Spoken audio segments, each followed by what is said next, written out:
First of all, tell me what the village is like.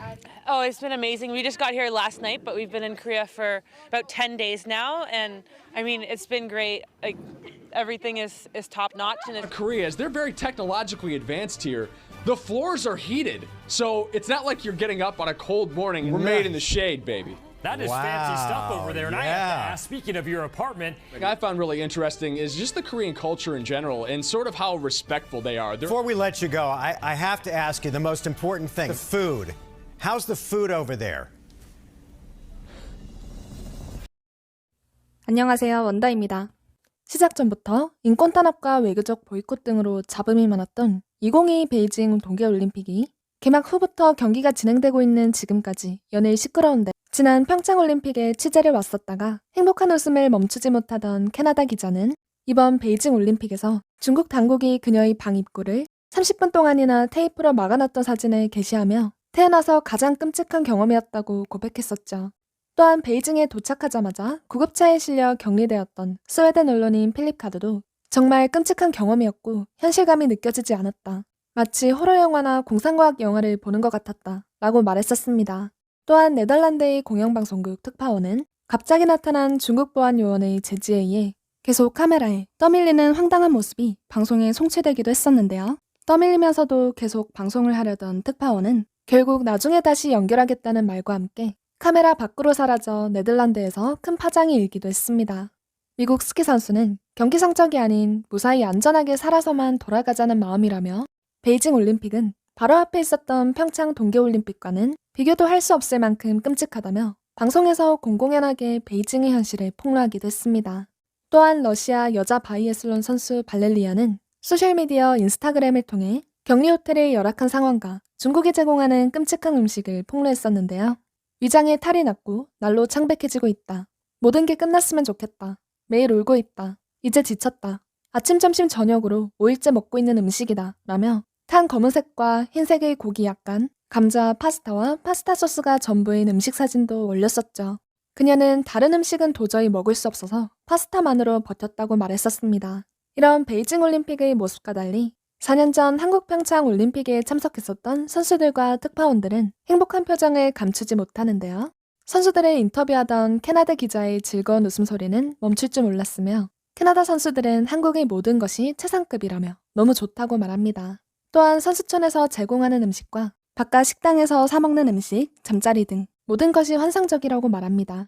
평창올림픽을 취재하러 왔다가 한국의 신기하고 독특한 문화를 발견한 미국 특파원은 생방송을 통해 한국의 문화를 전하며 한국의 일상적인 문화와 한국인들이 존경스럽다고까지 말하는데요. 함께 보시죠. 92 countries are set to compete in these games. On top of that, there are more than a dozen competition and non-competition venues. The other Olympic village is in the coastal cluster. I got a first-hand look and spoke with some of the athletes about their first impressions. The signs of national pride are displayed at every corner. Athletes from around the world living together as they get ready to take each other on. Here, every country is allowed to fly its flag prominently. There is little room for geopolitics here. Athletes are too busy settling in. Are you guys hockey by any chance? We are. First of all, tell me what the village is like. oh, it's been amazing. We just got here last night, but we've been in Korea for about 10 days now, and I mean, it's been great. Like, everything is top notch, and it's just nice to get here and kind of feel part of the Olympics already and just get to know everything. The Italians are upstaging. Bloody Italian. There are 2 Olympic villages for these Olympics. This one has about 2,900 or so. There is one up in the mountains that is for the alpine sports, skiing and what have you. This one for ice rinks and ice sports of all kinds: hockey, speed skating, figure skating. Hi, fellow Canadians. Oh, hi. I was like, no.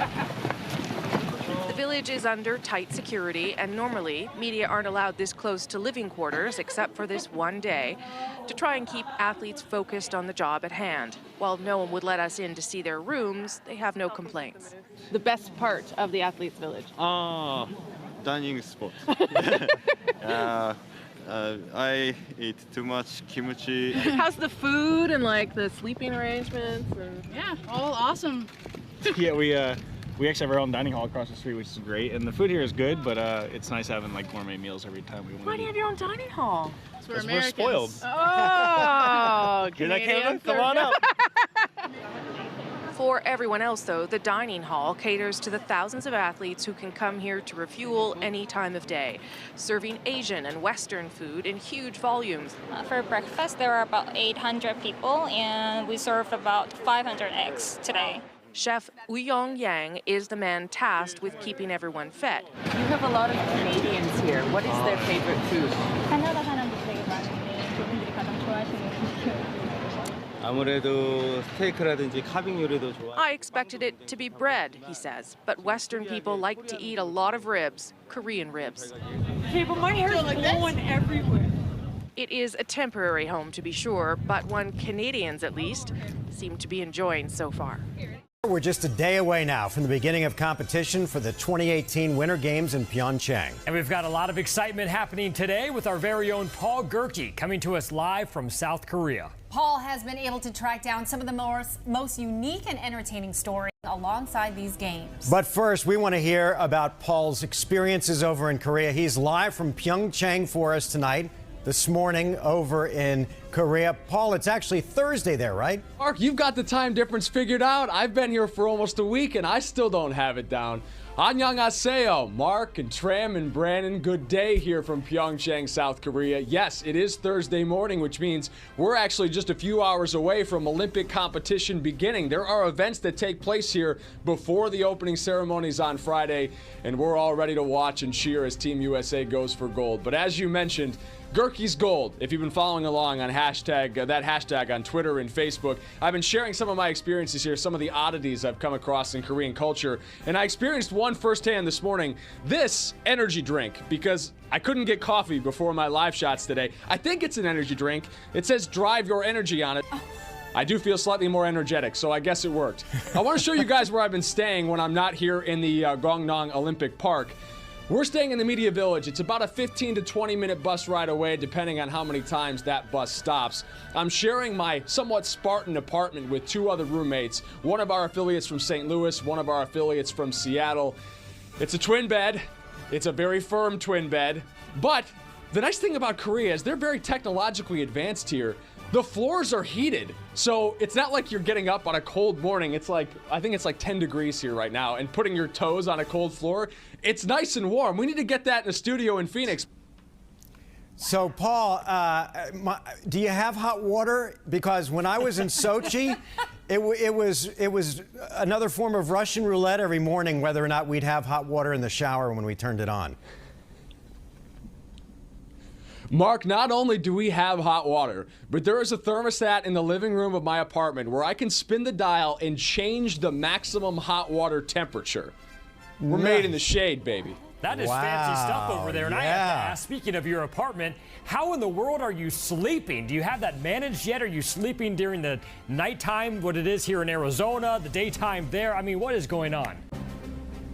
We're actually not sleeping all that much. Our crew here got about 3 hours last night. We didn't get back to the Media Village till a little after midnight, and we had to be back up and at 'em this morning.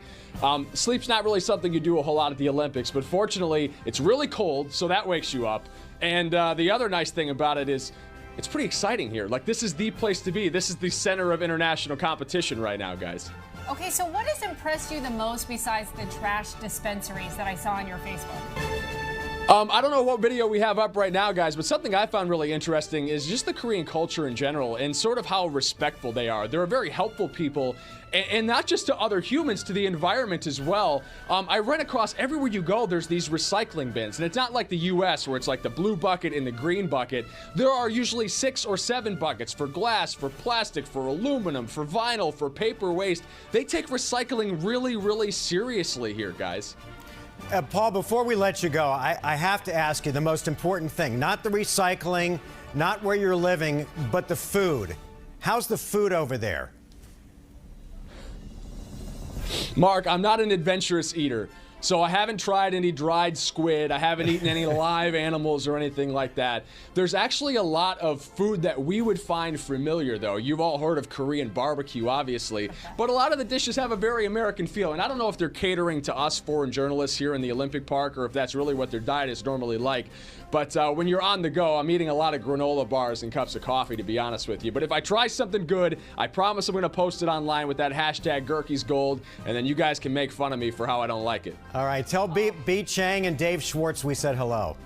Hey, and Paul, I hear the octopus tastes like chicken. All right, we'll do. B's right here. They say hello, B. Have fun out there. Thanks, Paul. See you, Paul. 한국 평창올림픽에서 행복해하는 세계인들의 모습을 보고 있자니 저도 모르게 미소가 지어집니다. 베이징 올림픽에서의 어려움과 고통을 호소하는 전 세계 선수들로 인해 안타깝고 불편하던 마음이 평창올림픽의 추억으로 인해 다행히 조금은 누그러지는 것 같습니다. 여러분은 어떠신가요? 시청해주셔서 감사합니다. 원다였습니다.